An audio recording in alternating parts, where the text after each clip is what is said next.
forward planning is a really special project, and I'm really happy to be up here to talk about it and where it came from, because I think it really illustrates where we are as an institute and the level of our volunteerism that I'm continually inspired by. So more than a year ago, the board of directors, in thinking about this conference, said, you know, we know the conference is going to be amazing. People are going to be talking about it for years, but we really want something tangible to come out of it that's going to have a lasting legacy. So they asked the conference committee to develop a tangible outcome. And those two words were kind of bandied about and ideas tossed around. And this idea to start a conversation about the current and future state of the profession and the Institute was devised. So in January, we started our first conversation, a series of 4, and this being the final conversation, with planners from across Canada, from Vancouver Island, Prince Edward Island, to Cape Dorset, Nunavut. Different stages of careers, different specialties, different personal backgrounds. We tried to kind of create a diverse set of perspectives and ideas.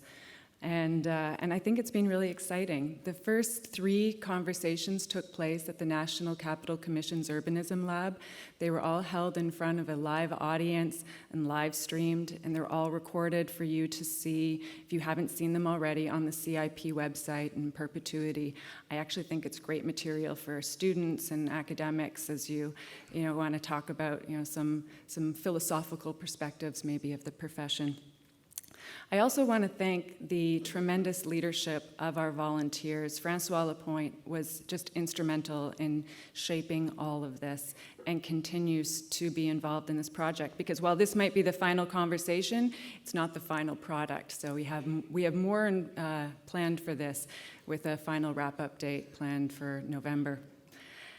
So just to wrap this up, I just want to bring it back because I think that the story of forward planning really does tell us something about the Canadian Institute of Planners, that we have a board who is open to express a vision, even if they don't know exactly what that product and that vision should be, to have the confidence in the membership to move it over and to see what the possibilities can be.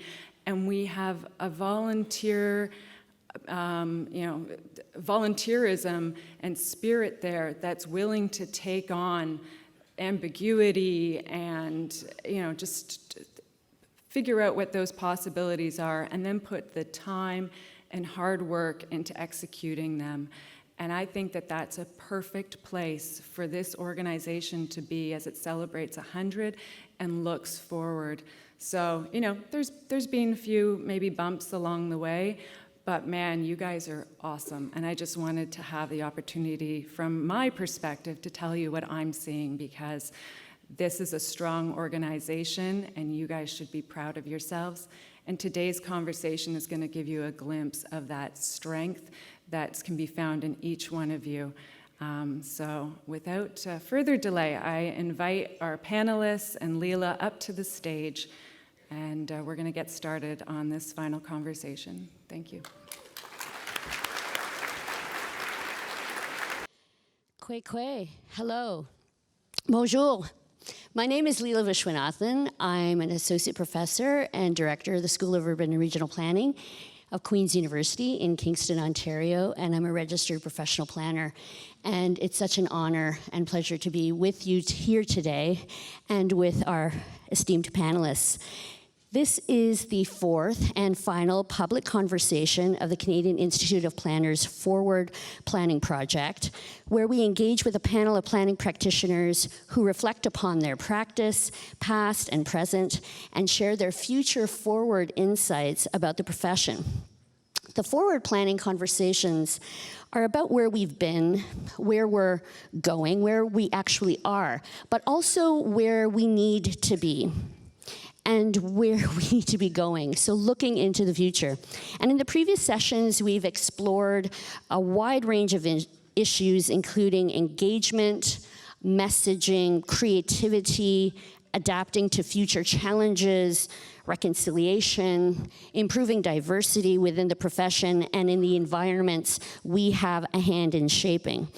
And so as the moderator, I have the privilege and the pleasure of asking a short series of questions to keep the conversation flowing and providing some context where necessary. And about an end of the hour, we will take pause and we're going to invite all the previous panelists of the forward planning conversations over the past year to join us and engage with all of you in a conversation. And so you might want to prepare your questions, and I see that there are microphones across the floor here. There are about 5 of them, I believe. And so if you do have questions, be prepared to approach the microphone when prompted. So without further ado, I'd like to introduce our esteemed panelists for today's conversation. First, Eleanor Muhammed. Many of you will already know Eleanor as the president of the Canadian Institute of Planners. She has held the position since 2016 and has previously served as the president of the Alberta Professional Planners Institute. She regularly presents on planning issues at national and international conferences, including the United Nations World Urban Forum. Eleanor is also the new Deputy Chief Administrative Officer at the City of Beaumont, Alberta, and has over 13 years of both public and private sector experience. She holds a Master of Arts with a distinction in Town and Country Planning from the University of the West of England in Bristol, United Kingdom, and has an Honours Bachelor of Arts from the University of Toronto with a specialization in environmental management. And in 2017, Eleanor was named a recipient of Avenue Magazine's Top 40 Under 40. Welcome, Eleanor.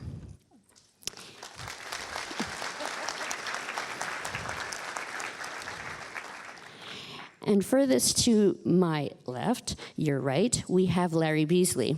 Larry may be familiar to many of you, having held the position as Chief Planner for the City of Vancouver for 15 years. And today, he is the founding principal of Beasley and Associates and holds the Distinguished Practice Professor of Planning at the University of British Columbia. Larry is an author, teacher, and advisor on urban design around the world. Larry also sits on a number of boards, including the National Capital Commission, BC's TransLink, and the Economic Advisory Council in Rotterdam, Netherlands. Larry holds degrees in geography and political science, a master's in planning, and has also been awarded 2 honorary doctorate degrees from Simon Fraser University and Dalhousie University. He is a member of the Order of Canada and a recipient of the Queen Elizabeth II Diamond Jubilee Medal. Larry is a fellow of the Canadian Institute of Planners, an honorary member of the Canadian Society of Landscape Architects, and has been recognized as an advocate for architecture by the Royal Architectural Institute of Canada. Welcome, Larry.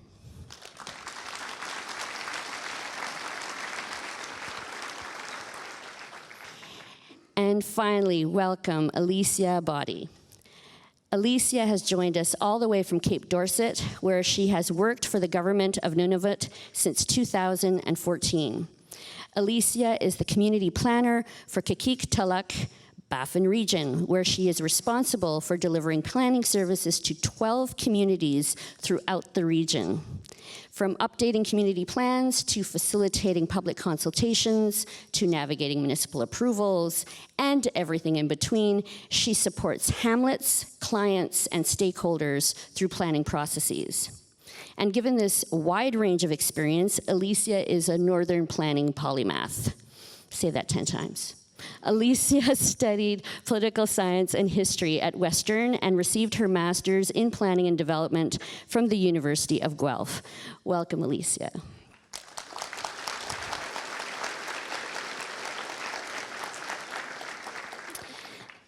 Now, you've each traveled thousands of kilometers to be here today, and we are so appreciative for your participation.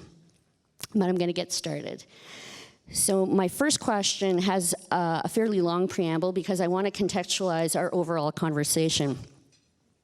So all 3 of you have quite a varied set of planning experiences. But what stands out to me and to the organizers of Forward Planning is your shared experience in what we're categorizing as planning for transition and looking into the future.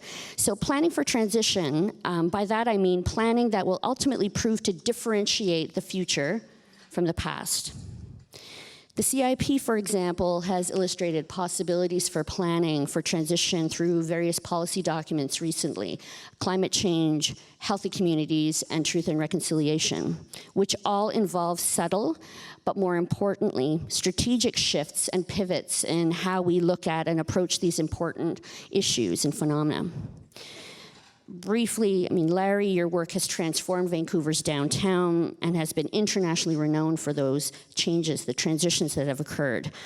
Eleanor, your community of Beaumont recently graduated from being a town to a city, which speaks to readying a community for significant growth. And Alecia, your work is quite focused on helping Nunavut communities plan and implement their visions for generations to come. And so in my view, each of your contributions invites a variety of types of skills that are both technical, hard skills, and what some may call soft skills that involve adaptation, learning, an appreciation for time, creativity, and a reinforcement of certain qualities and competencies that we expect of professional planners, but also patience, flexibility, and humility that go beyond those technical skills. So as my first question for the fourth panel on forward planning, I'd like to begin by asking each of you to share a little bit more about how our changing political, socioeconomic, environmental landscape, how that's impacting your approach to planning for transition, and in particular, how you've adapted over time to both the approach, but also the changing landscape. We'll start with Eleanor, and then followed by Alecia and Larry. Thank you. Hello? Okay, hey, I'm live. Good morning, everyone. I tried really hard not to script myself for this, because I really want to come from a place of heart and authenticity. And I think that's really where we need to go as a profession across these different elements: political, social, environmental. I don't know if you've noticed, but everything is an emergency. Everything is an emergency. So how do we find a way to move through that? And we have to move through it with our hearts and authenticity and resiliency. On the political landscape, many of our politicians are battling such tough circumstances from the public and to topics that they don't fully understand. And that's kind of where we live, right? In that gray area, and collecting different opinions from everyone and helping guide those politicians to make some really great decisions, or bad ones in some cases. But from a social perspective, I think one important thing that every planner needs to do in this room is recognize your privilege. I thought about this a lot over the last couple years, and I had a presentation that I did in Montreal at the Environmental Management Conference on this topic. So in thinking about this a lot, I asked, is it by mistake that I ended up in this president position at the Canadian Institute of Planners? And after looking at my life, no, it's not really.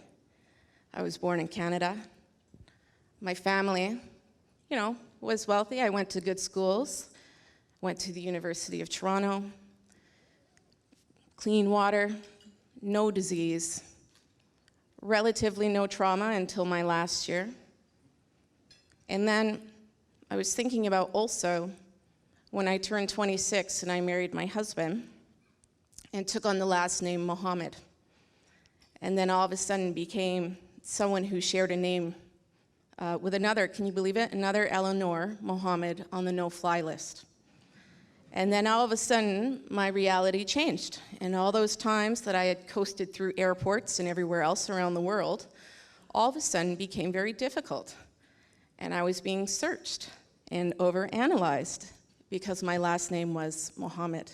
All those years, I had had the privilege of never being questioned based on my skin, my name, my religion, none of that. Now, the other piece of privilege that I also had a very rude awakening last December, which many of you know. I had never had trauma in my life, and it changes you. And to have that privilege to not face that and take on the world in a different way, I never had to face that until now. Sorry, it's obviously still very fresh. So pulling back from that, here you are, you have the president sitting in front of you who acknowledges how I got here, but also the challenges that I face before you to sit, like the challenge I have here to sit in front of you today, to think about all your other planning colleagues and what they've been through, and all the battles that they've gone through to get to where they are today. And then extending that further to looking at your communities and what you plan for and who you make recommendations for and how you lead us into the future. You cannot, I strongly believe, you cannot do anything of that without recognizing your own privilege first. And finally, the environmental landscape. My undergrad was in environmental management, so I've been talking climate change for years and years. I know a lot of people, we have terminology like climate change emergency out there right now. But I actually, from a positive spin, find this very exciting because the world is talking about it. And before they wouldn't talk about it. It was like this small segment that maybe it exists, maybe it doesn't exist. But it exists. And now that we're all talking about it, we can find solutions. And it's becoming normalized. And that makes it easier for us to find solutions and move forward. Thank you. Thank you, Eleanor. Alecia?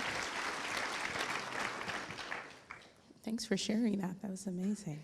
I think from my northern planning perspective, just some of the things that I've been seeing changes, we're just observing the effects of climate change and how do we mitigate that and how do we bring our planning practice into that. And I think that's kind of the balance of ensuring that our processes are reflecting kind of the technical side, like you said, but also incorporating some of the traditional observations that we're seeing as well. So for instance, we're doing drainage studies to understand how things are moving through the communities, and we're doing geotechnical to kind of figure out what's happening in terms of, permafrost and erosion. And I think a big part of where we go to is hearing from, elders and people out on the land to figure out, okay, maybe we should look a little closer at that area and then plan our subdivisions based on then the science afterwards. And I think some of the things that we are facing kind of as planners in the north is just changing reality of maybe our building seasons are going to be longer, maybe there's going to be more open water. And I think just from a societal point of view, some of the transitions that are happening kind of in our role in Nunavut as planners is that there's just a big societal change. The lives that people's great-grandparents and grandparents lived is very different from what the younger people and the youth are dealing with.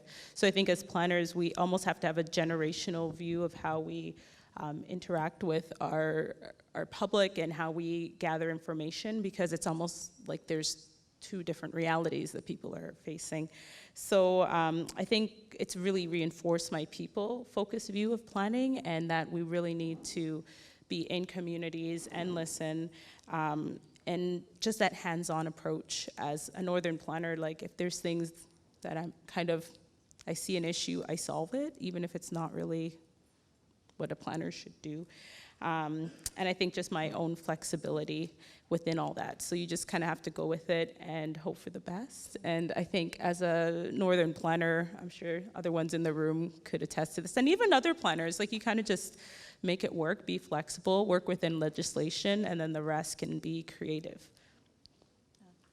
Thanks, Alecia. Larry? Well, I find the world is in chaos. As I work around the world more and more, I realize that we live in a country of tranquility and a country with many, many benefits and advantages. And in that chaos, it's always been important for me to have two things that are working together. On the one hand, to try to be with these new ideas that are emerging all over the world and from all kinds of different people's backgrounds and experiences, and to embrace them and to find how to apply them and to use these ideas to raise the quality of urban places that, you know, half of mankind live in. But on the other hand, also fall back on a set of principles. And as I've gotten more and more experience, it's always been the saving grace to remember the principles and stay with the principles. And so on the one hand, it's a dialectic. You want to be embracing the new and bringing it in, but you also want to realize that you've been working from the beginning, if you have been working with care and attention, from a set of principles, and you've tested them, and you find constantly that they are good principles. So that's very important, that balance. And that balance has kept me sane as I've tried to deal with issues that I've had to deal with around the world. The other aspect is to always found the work on as many people's ideas as I could possibly gather together in each setting, and notice that, you know, what for us as a topic, cities, is for other people a moment-to-moment life experience that has everything to do with how their families survive and how they survive and how they make their way in the world and how they express themselves. And so always when I've reached out and tapped into that, I've found gold. And I found a way through the worst things that I could possibly be facing. I've always found that there is an intelligence among the public that is so high and that I can always depend on. And then there's one final thing that has been a driver for me, and that is that we are privileged in our own society and that we have power.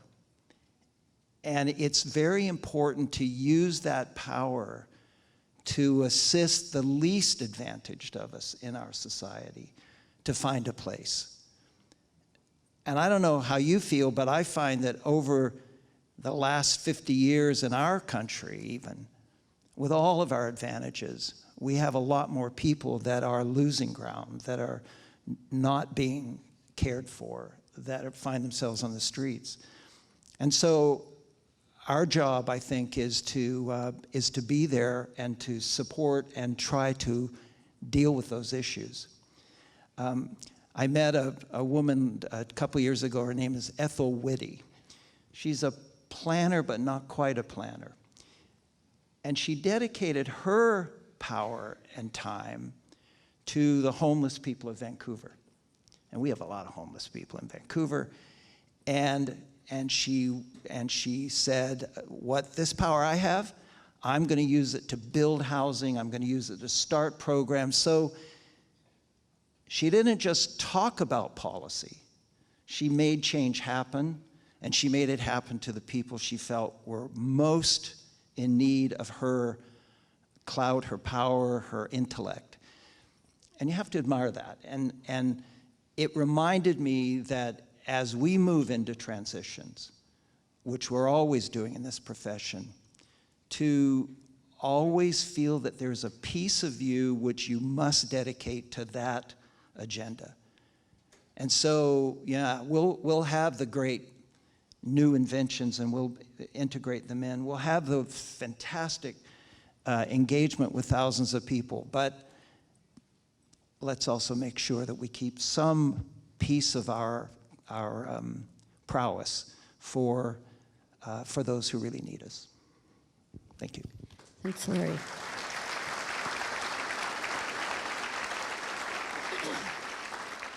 So I'm actually moving ahead in terms of the questions because I think there's a flow here, and I want to ride with it.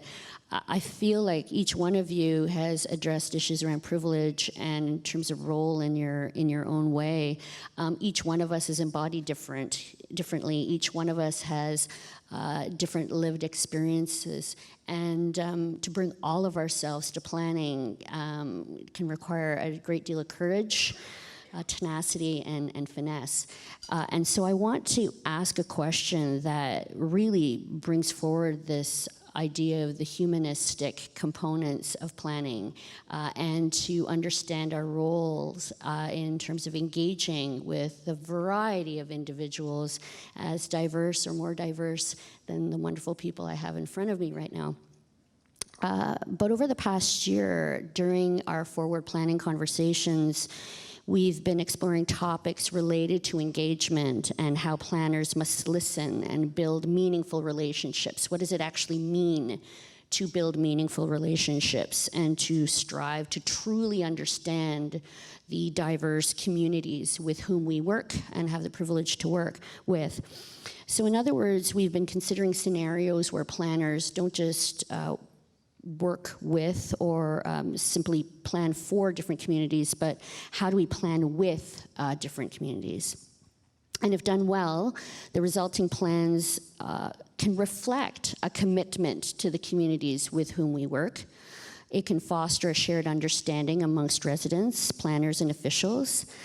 But we also know that plans can be deviated from. We can deviate from those plans. So does that deviation lead to a resulting of mistrust in communities, dealing with circumstances that we don't foresee in the economy, the environment, and quite surprisingly, or maybe not so surprisingly, when we have to deviate from original plans, there will be those in our communities who will see that deviation as a sign of mistrust.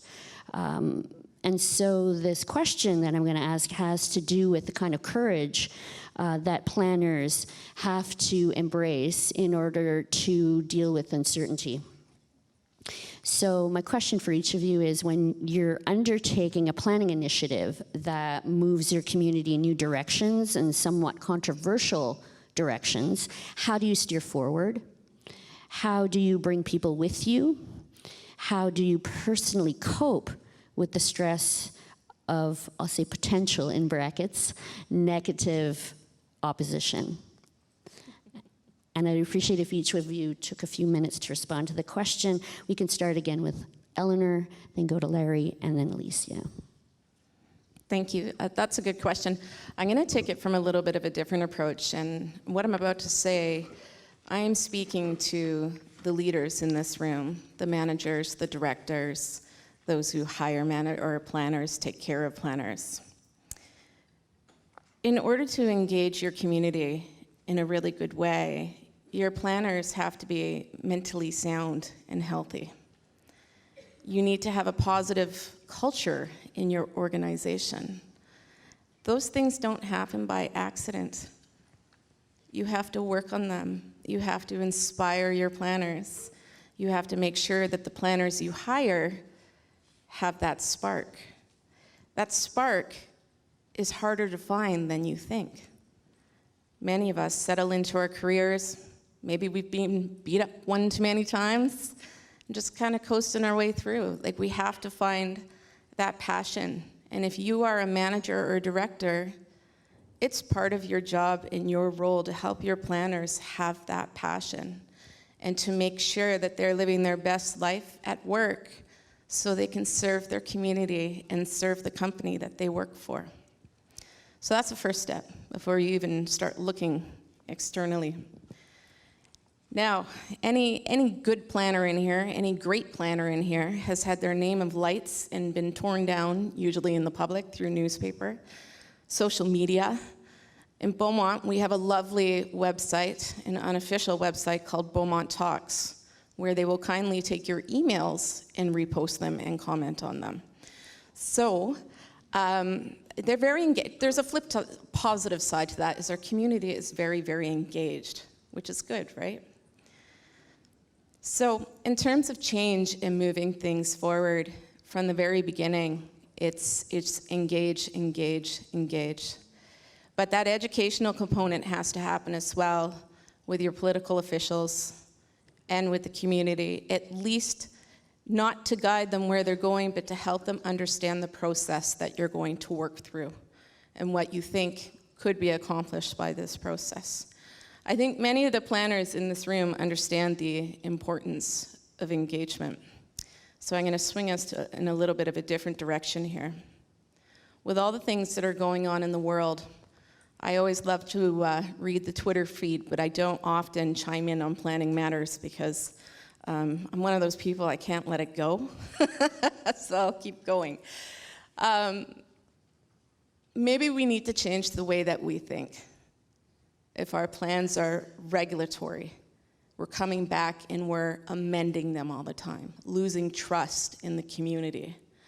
Is there a better way that we can write policy that is enabling and flexible and helps provide the groundwork for things that we don't understand?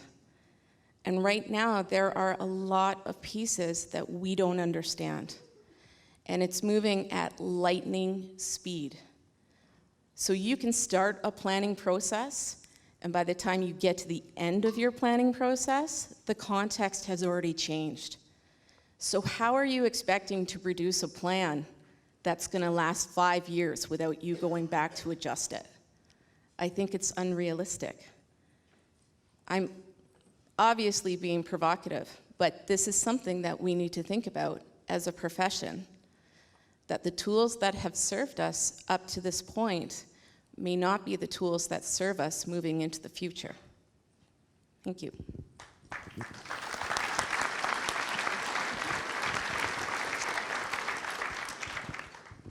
So I was minding my own business one day, and these people approached me, and they said, there's this place in the desert over in the Middle East, and we'd like you to come and design some cities for us.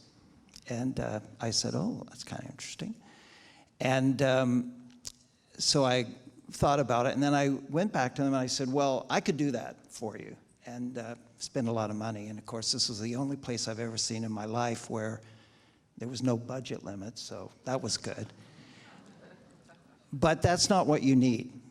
What you actually need is an organization to plan with you. Because, this is my point of the story, because what we know, I think everyone in this room knows, and yet we don't really do as much as we know about it, is that planning is an ongoing activity. The city is an organic place. It's constantly changing. And so the processes that we have to sponsor and implement can't be time limited. They can't be, let's design a city. They have to be continuous. They have to be ongoing. And they have to work from the principle that you engender a great idea, like a policy or a plan or whatever, by discovering it among the thousands and thousands of people that you work with and that that are a part of that place, and then constantly, and then put that out there, and it's strong, and it can have resilience over a time period, because it takes time for cities to change, but that constantly everyone's embellishing it.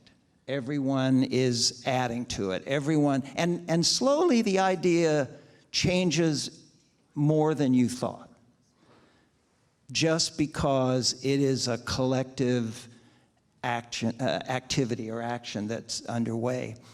And to me, that's how best we can cope with the kinds of incredibly fast changes that are hitting us. And do, from the beginning, not just engagement. I'm kind of worried about engagement these days because it's become very superficial. but rather that we are building constituencies that go beyond us to thousands of agents to make those ideas have resilience over time and last and become real in built cities. And I think the combination of realizing that you have a constant process and then finding and nurturing the agents to drive that process is really what future planning has to be about more and more. And so the time of doing the great plans that we all studied and some of us did is probably waning. And the time of us conjuring up a continually changing and evolving vision of a city is coming upon us. And the beauty, of course, and I'm sure everyone in this room is enjoying this as much as I am, is that the technologies we have to communicate are helping us so much. So it used to be if you reached 1,000 people, you were very successful. Now we must reach tens of thousands of people and not just touch them. We have to engage and work back and forth with them. And I find people around the world who are getting so good at this. The chief planner of Amsterdam, for example, is in a constant conversation with tens of thousands of citizens. And so he is able to have a continuously changing plan for his city that's very contemporary to the moment and isn't needing updating all the time. And he is able to have a growing constituency for that vision of the city so that if he gets knocked off, it's still going to be resilient because there will be so many other people going after it and trying to make it happen.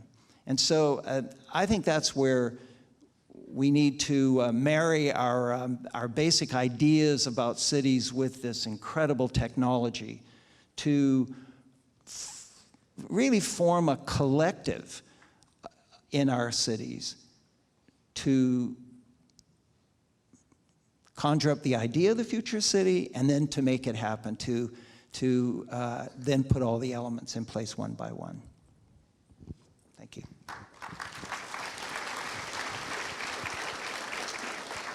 So I think just from my northern context, the scale's probably a little smaller than what you guys are talking about. But I think there's a similarity in the sense that I think there's a lot to be said about capacity building and empowering residents and stakeholders and Hamlet staff and local politicians like councils in what planning is, how they can use it, and then they can move forward from there. So actually I like a little bit of controversy because it means that they're understanding what I'm saying and they don't like it and they can tell me how. So I'm always a little happy when the room is full of people because I do have meetings where it's just me. So, and that's that's not fun at all. So I think there really is a sense of like building this capacity and getting people kind of fired up a little bit on their community level of what this is planning, who makes a decision, you? No, we don't like that, we want it. And it's like, oh yeah, of course, you can do this, So I think, I think if I'm thinking about controversy and like mitigating that, I actually like a little bit. I think our biggest issue sometimes is other government departments, not to critique anybody, but I think people don't always know the role of planning in the places that I work, and so I think we're probably in a different context in the sense of just convincing people that planning is important. This is why it's why we should incorporate it. This is who you should call, and we're here to work together to do that. So I think that's kind of how I've kind of dealt with controversy. I think we've all been yelled at, right, in our councils. And so I appreciate what you were saying about supporting staff when you kind of are out there and you're, being yelled at or whatever, that, people can kind of put on their different hats as a professional, recognize that sometimes the frustration isn't about you, it's about maybe just how the system has engaged people up until that point. So, just support your staff. Be willing to, my director and manager have had to hear me rant on the phone, and I appreciate that because you have to be that person that can support the frontline people. Thanks so much. Listening to each of you respond to that question made me realize that when it comes to agency, like people taking the initiative, people being able to take the initiative to ask the questions that need to be asked, to take leadership where necessary. It's not just amongst the professional planners. We learn a lot from the people we work with, and that gives us insight, gives us purpose, I think creativity. I also have come to realize that over time, the level of sophistication and understanding of planning has changed amongst the public, and depending on where we work, where they get their information, how they get their information, and the role of technology, the role that technology plays in terms of the speed at which folks get information, from the live tweets that happen during council meetings to how ideas are exchanged over social media, to the open access to a lot of the documents that we have a hand in putting together. And this is a bit of a segue, actually it is not just a bit of a segue, it is a segue to the next question that has to do with technology. The fact that planning has always had a relationship to technology and the infrastructure that it requires, the two go hand in hand, and maybe more so now than ever, or that we're maybe more aware of it in ways that we weren't before. Given the speed of its adoption, the transfer of technology into diverse sectors, the way in which technology impacts all the professions out there. So we've seen the use of technology in expanding civic engagement, in responding to the impact of the gig economy, in terms of applying virtual reality technology to simulate possible futures, future scenarios and planning options. And while some parts of our country are finding new ways to incorporate new technology to manage and imagine new landscapes, there are other parts of the country who are still struggling with old infrastructure and have legitimate concerns and complaints about aspects even like low bandwidth. So there's no doubt that technology has a relationship with planning, has an impact in planning. And because this is a panel about the future of planning, and none of the other panels that we've had so far have addressed the issue of technology, it's super important, at least, to address this issue of technology.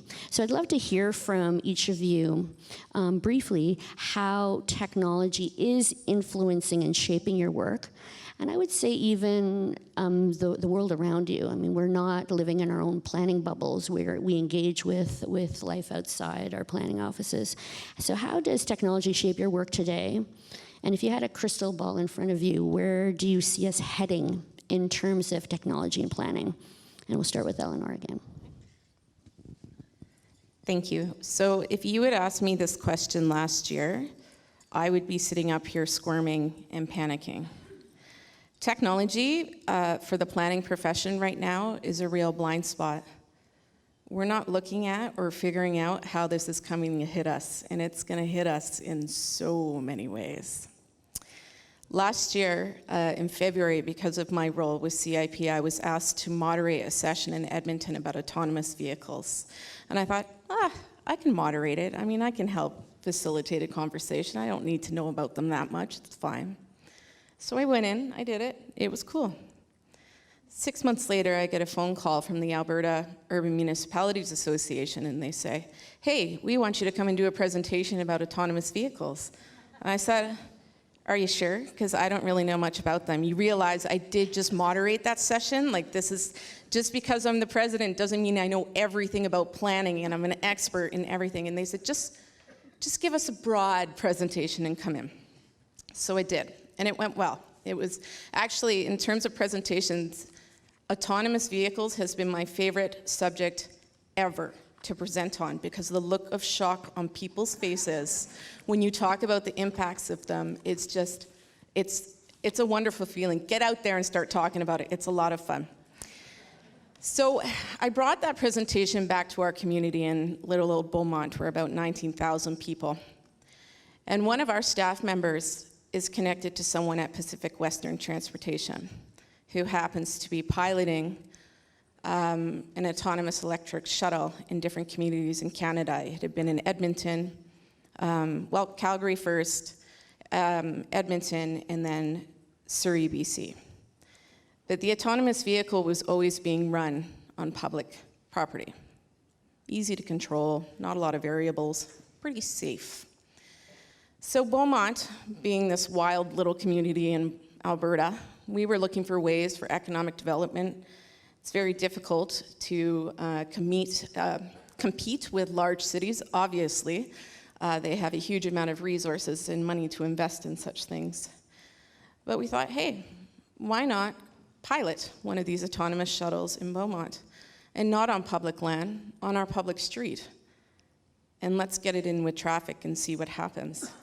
So it's still blocked off in one lane. There's another piece of context you should know about Beaumont. A lot of the residents there are oil and gas and drive gigantic trucks and believe in roadways and freedom of roadways, and how dare you touch their roadways. But we did it. It didn't make us popular, but it's actually been a lot of fun, and a lot of people from the community have come out, including the middle school students who ride it every day to McDonald's from the middle school. We didn't anticipate that.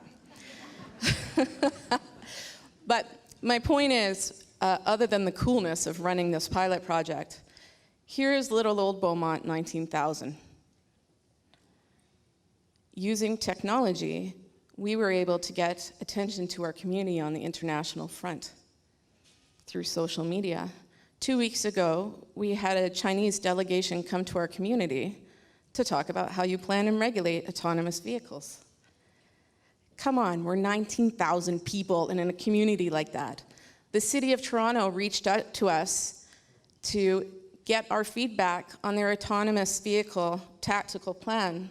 They sent the plan through to us, and we thought, oh my goodness, look at all the work they've put into this. We didn't contemplate half of this, and we threw it on our streets. Right? The world is changing, and we need to be quick, and we need to be nimble, and we need to be less bureaucratic. The way we manage our departments, yeah. The way we manage our departments, we will be contracting out simple work to other places in the world. There is a website I want you all to visit. It's going to make you feel better. It's called Will Robots Take My Job? You are safe as urban planners. Yay! Right? Accountants, not so much. Even lawyers, not so much. I started off by talking about leading with heart and authenticity. Robots cannot take heart and authenticity. That is where your practice needs to lie. But I need you to walk away from here today and do something like I did last year and figure out what the heck is up with autonomous vehicles and all these other crazy apps and technology that are coming your way. We had a futurist come to Beaumont the other day, because Beaumont, we're all about technology. We're on this tip now. We're the innovative place. You're going to hear more about Beaumont. I need you to get out, and I need you to learn what's going on. The futurist said, the technology that makes you the most uncomfortable is the one that's going to come for you the fastest.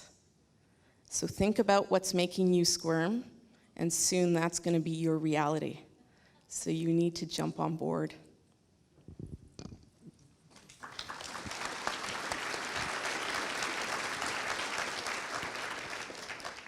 It's AutoCAD.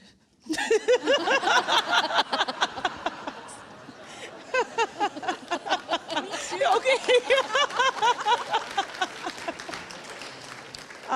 So just, again, the North is a whole different context in terms of technology.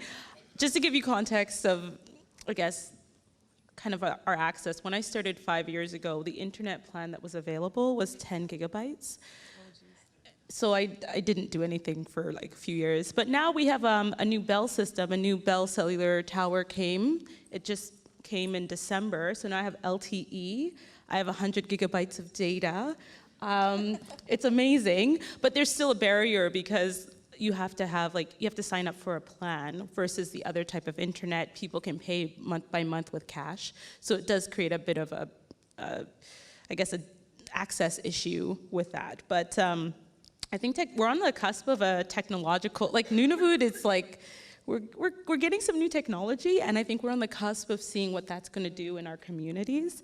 So in terms of planning, we've been trying to do, we've redeveloped this information management system. So because we are such a remote team, it's a good way for us to put all of our information in one place. And so we know what everybody's working on. We can kind of check in on everybody's projects, and it helps with continuity because ultimately there is a high turnover in the north, so it keeps everything together. But I think, yeah, we're gonna be able to start using video conferencing a lot more soon now that we have a bit more access to data. And then I think for me, just even real-time connections in the field. Now I can walk around. I mean, sorry, I'm from Mississauga, so I used to be able to do this, and then I wasn't able to do it. But I can walk around with my phone, look at a subdivision, someone's had a question, take a picture, send it to them, call somebody, get that kind of feedback. Especially because I travel so much to these communities, and it's so expensive to travel, we can maximize how efficient those trips are. So it's really neat to see that we're kind of right at the beginning of that. So I'm really excited. And I think, like the crystal ball looking forward, I think fiber optic, like there's been a lot of discussions about running some cables to the Arctic, and I think that's gonna be like a huge difference for us. Like, I think fiber optic is gonna be the roads for Nunavut, so in other places you build subways and roads and whatnot, I think information technology is gonna be our road and our access piece. So I think that will have the potential to increase employment. People could maybe find other ways to be employed. I think as planners, we'll have to start to think about how do we plan for that? What do those lands look like in a place like Nunavut? So it's super exciting. It's a exciting time to be in Nunavut and see how it's gonna change. Like people walk down the street texting now and nobody says hello. So it would have been kind of nice to even do a study before and after because it's been such a switch. So yeah, that's my take on technology in Nunavut.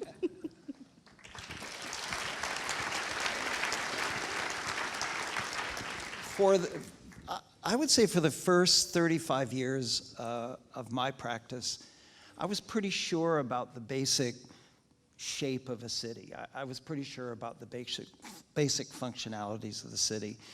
And then we were polishing, we were fixing, we were trying to get there, we were doing all the things that we as planners do. Over the last 5 to 7 to 8 years, I've become unsure now about the shape of future cities. The autonomous driving is the glamorous one to look at, but just new mobility itself, all the different technologies for mobility, and then the technologies to connect and interconnect mobilities are going to fundamentally reshape what our cities look like. I just wrote a book, and in this book I talk about resets, things that we have to reset. And one of them is public space. If you look at a few cities, Oslo, Copenhagen, you'll begin to see that as they bring the new technologies in, if they do it the right way, for mobility in particular, they are reclaiming space. And they're getting much more space for people on foot to do the things that we like to do, and not just move, but also gather, have culture, do whatever we want to do. And they're reclaiming huge swaths of their cities.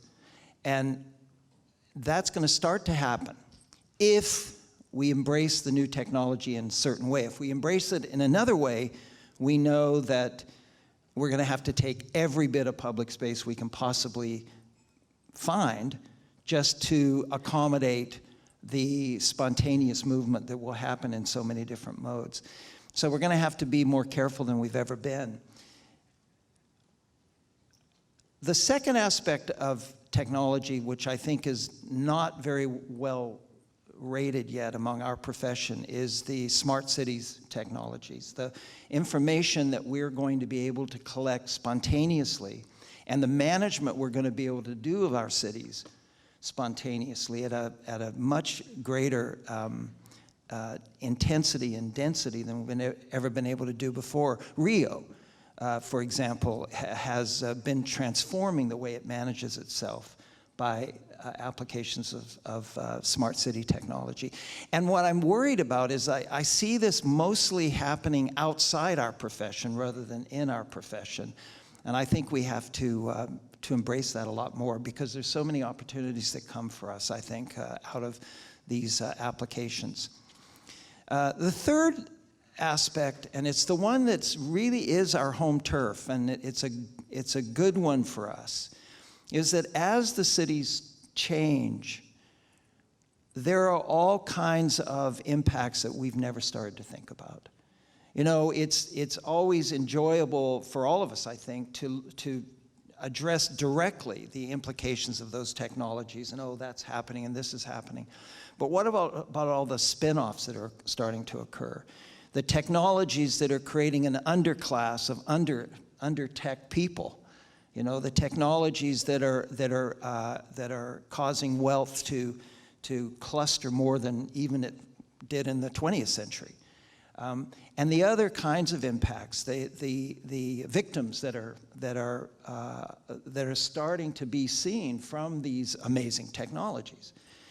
And we, I think, have to be the agents to discover these impacts before they become pervasive and fixed, and help our cities cope and manage with those. And make sure that as we embrace these technologies, which we have to do, there's no way around those things, that we minimize those negatives and maximize those positives. You know, you can come back to just autonomous driving as a perfect case in point. It would be, we know if we introduce autonomous driving through the private purchase of automobiles, the way that we now manage individual mobility, that's when it's going to take over the entire public realm. So we have to make sure that doesn't happen. But who in this room is right now involved in public policy at a detailed level to prepare this country for that, for either one choice or another, either shared mobility or private mobility? Who in this room is doing that? Someone raise their hand. There's one, thank God. But there actually needs to be probably half of us as we move forward. Because if others set the rules, there may be less equity. If others set the rules, there may be less attention to the externalities. If others set the rules, there may be less respect for the diversity that we all love. And I think that's one of the future front lines of this profession, is to embrace these technologies, but maybe our job will be less to embrace them directly and more to prepare our cities for them. Thank you. Thank you.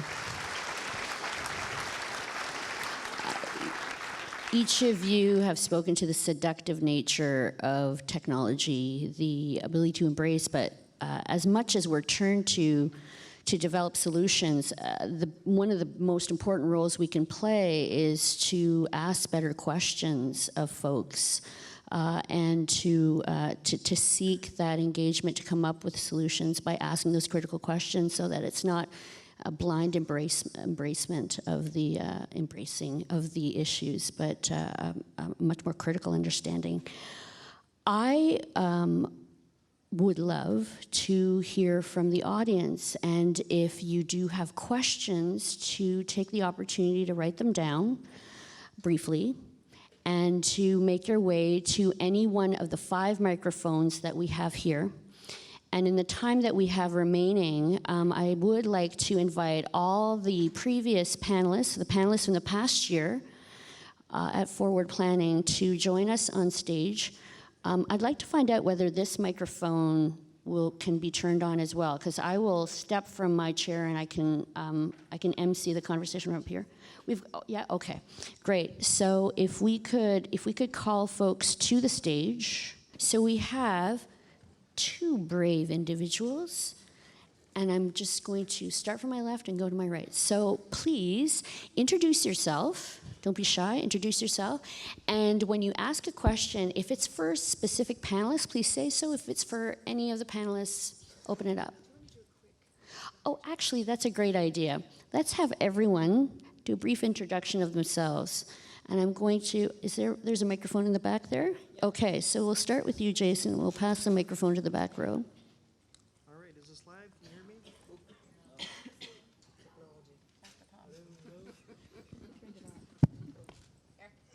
Oh, this one's working. Hey everyone, my name is Jason Civics. I'm originally from Winnipeg, Manitoba. I was part of the first forward planning talk in January. I now work for the City of Edmonton, and I'm focused on info policy.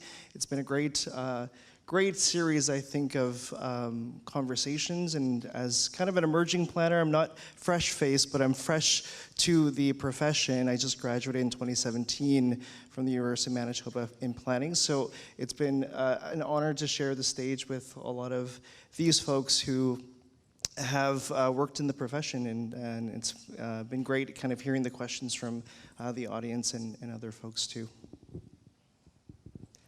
And my name is Kristen Aniello. I'm a research-based practitioner based out of Victoria, BC.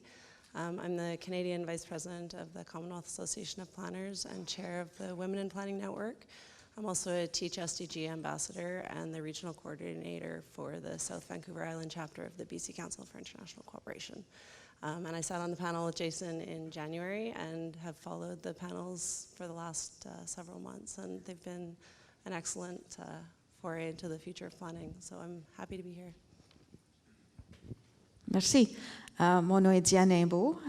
I was part of the forward planning session that we did in French, and I thank CIP for organizing dans les deux langues officielles qu'on a eu la chance de parler de En avant l'urbanisme. My background is I'm also a U of M grad from Winnipeg.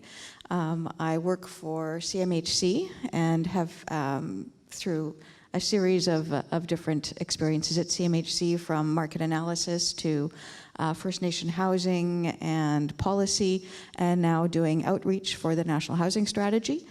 I also used to work for the City of Winnipeg for the longest time as a traditional planner, doing development management, long-term planning with Plan Winnipeg and Our Winnipeg.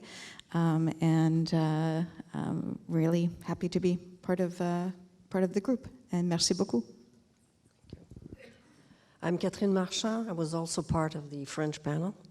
I'm currently Director for Urban Planning and Sustainability, Real Estate and Economic Development for the City of Gatineau, which is just across the river. I'm an economist and a town planner, and I'm not in the forward because my career is pretty much past right now. I've been working for 41 years, half of my career, a little more than half of my career in the private sector. And I've had the opportunity to work and live in Western Africa, where certainly planning is quite an experience. And I've worked also as Executive Director for the Intergovernmental Committee on Urban and Regional Research in Toronto. So it's a pleasure being here. Bonjour tout le monde, je m'appelle Alain Miguelez, je suis le gérant de l'équipe de planification des politiques d'urbanisme à la ville d'Ottawa. So my name is Alain Miguelez, I'm the manager of planning policy and resiliency for the city of Ottawa. We're working on our new official plan, and I take great inspiration from the panel's ideas this morning. My background is in planning. I have a master's from the University of Montreal. I'm raised and have lived in Ottawa pretty much all my life though. And I have background in rural planning with the private sector, market analysis at CMHC, and with the City of Ottawa for 17 years, working in research and forecasting, development review, zoning, community planning, and now planning policy. It's a pleasure to be here. Thanks. Thank you. Good morning. My name is Donna Anderson. I'm currently a partner with MHBC Planning in our Burlington office in Ontario. I've practiced in both the private and public sectors for just under 30 years. I was part of the second forward planning panel, which was a great experience, a lot of great conversation, and I was recently the planner in residence at the University of Waterloo School of Planning, so thank you. Thank you. This is like the reunion of season 1 of forward planning. So we do have almost all the microphones populated, and I just want you to be aware, I have to be aware of the time that we have available. And so I would love everyone to have the opportunity to ask their questions. So I would ask you to be brief in asking your question, and we'll manage the responses that way as well. So we'll start from the middle microphone here. Is this on? My name is Stephanie Bergman. I'm a planner with Stantec Consulting based out of London, Ontario.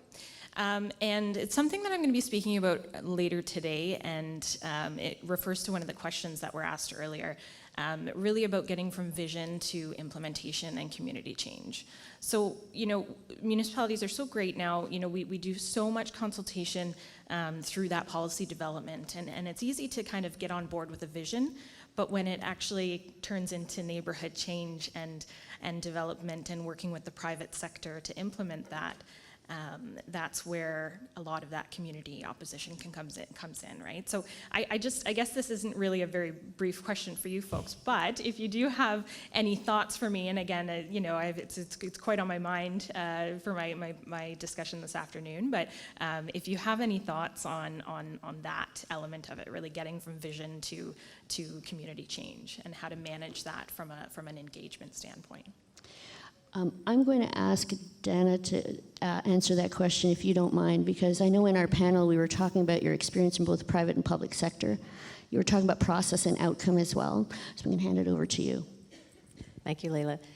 Yeah, it's an excellent question. It's something I know everyone in this room is challenged by. And I think the most important thing that came up from our panel discussion was the idea that you engage yourself in the community before you start engaging the community in your process. And if those advice to any of the planners in the room, I think by experience that tends to be where, excuse me, you can have the most successful outcomes. By understanding the concerns, by understanding the community that you're working in, and also by understanding their expectations and their needs before you start any of that process. Fantastic. We're going to move on to our next speaker. Thank you for that question. Please introduce yourself and pose your question. Okay, good morning. I'm Kelly Moore, and I really appreciate the forward panelists. One thing that struck me was when Eleanor talked about authenticity, and each of you talked about your values and how you approach your work. And Larry, this is for you, but others can answer as well. But you said kind of with things changing, you have a set of principles that guide you. That kind of keep you moving forward, regardless of kind of what new situations you're encountering. Can you share what those principles are?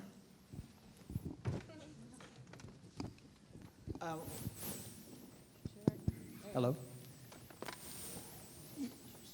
You know, there's a set of principles that go with what makes a good city, diversity.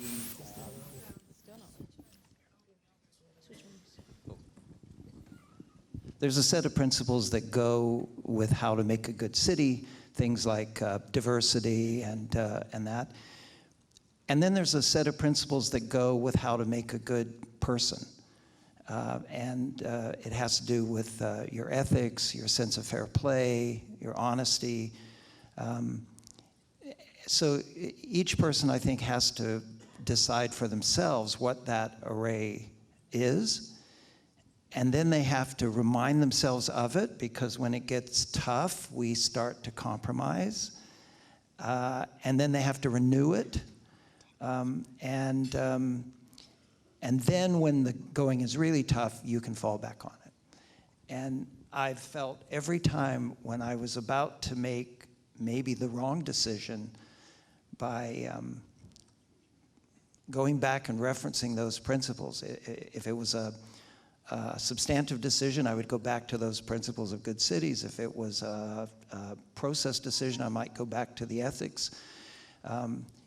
When I did that, I got immediate clarity, and the clarity allowed me to make a decision, which may have been a harder decision, but usually in the end, it prevailed as a better decision. So I'm probably not answered the specifics of that, and I dare say, I don't think you wear your principles on your sleeve. I think you wear your principles in your heart, And I think that because of that, they become just genetically a part of how you react to things as a planner. Thank you, Larry.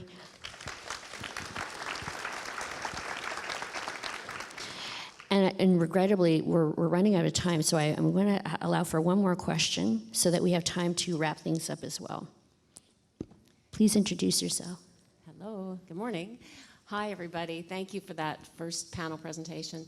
My name is Lori Guerra, and I'm a city councillor for one of the fastest growing cities in Canada, and that's Surrey, BC. And yes, I have ridden on our autonomous vehicle, so it is pretty cool.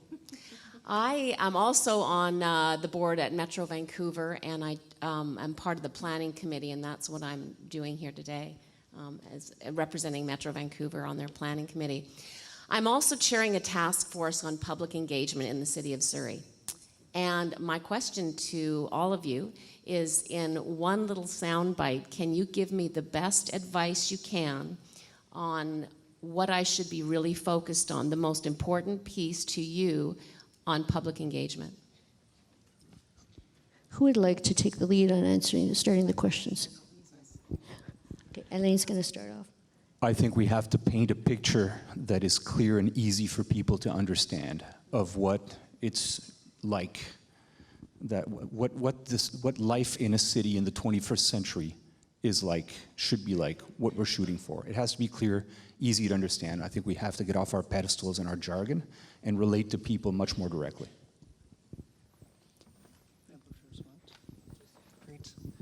I think that's an important question. I'm from Winnipeg, Manitoba, and now that I've moved to Edmonton, I've realized that there's a huge cultural shift in the expectations for public engagement in Edmonton. It seems like there are a lot of residents and community leagues, community associations who really feel like their voice is heard, and I think a part of that is 2 years ago, Council actually led a public engagement charter visioning exercise. So they went to the community and said, what are our base expectations for participation? And that kind of led to a public engagement spectrum. So it went from all the way from create, which is like we're creating together and we're working together towards defining what that project could be, all the way to advise, where it's like, we've decided that these types of decisions don't often require the participation of community members. So all those folks kind of came together to set those expectations. But I think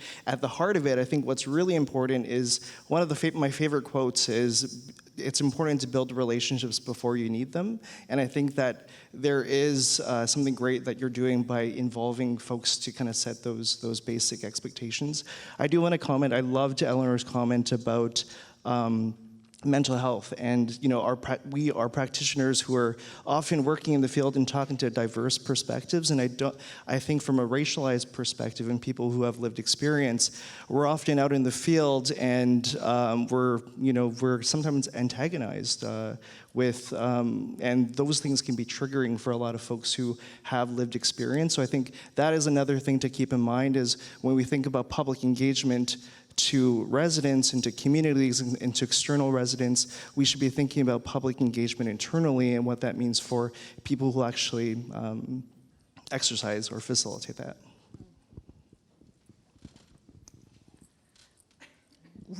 Make it short. Yeah. And it kind of be direct. You should not engage, public engagement is not a sales pitch. And you have to walk into the room and be really willing to listen, be seen to be willing to listen, and be willing to try and understand what people are actually trying to communicate to you. They might not be using the right words. I did public consultations in villages where the hens pecked at my dress. So you really have to adapt, but I really would say you have to be seen as being willing to listen. Merci. Okay, I have to give you the last word. It's not that important, but multi-platform, go to the people, get out there on social media, newspapers, any which way you can, multiple languages. There has to be a variety. And there's a flip side of that, which I don't think gets a lot of attention as well, that I'd be interested if your task force comes up with a solution. Elected officials get all sorts of commentary on social media, and we need to determine what to take seriously and what to not. Is someone griping because they had a bad day, or is it factual of what they're talking about? We need to help produce some filters to help us make better decisions instead of reflex decisions on maybe someone that just had a bad day and have no idea what they're talking about. That I leave you with. Thank you so much, and thank you for your question. Those of you who were not able to pose your question, if you wanted to come forward to me afterwards and let me know what your questions were, we'd love to take them into consideration as we prepare a response paper of some sort to launch on World Town Planning Day this year. So your ideas are really important so that we can continue with the conversation. I really have very much personally enjoyed the experience I've had working with all the volunteers at CIP, as well as with this amazing series of conversations and these amazing panelists over the past few months. As I noted, we are hoping that these conversations are going to help guide some future conversations, if not over the next century, then at least over the next months, and into the report that we'll prepare and launch on World Town Planning Day. So on that note, what I'd like to do is I'd like to pass the floor and the microphone to Pamela Sweet to wrap things up for us this morning.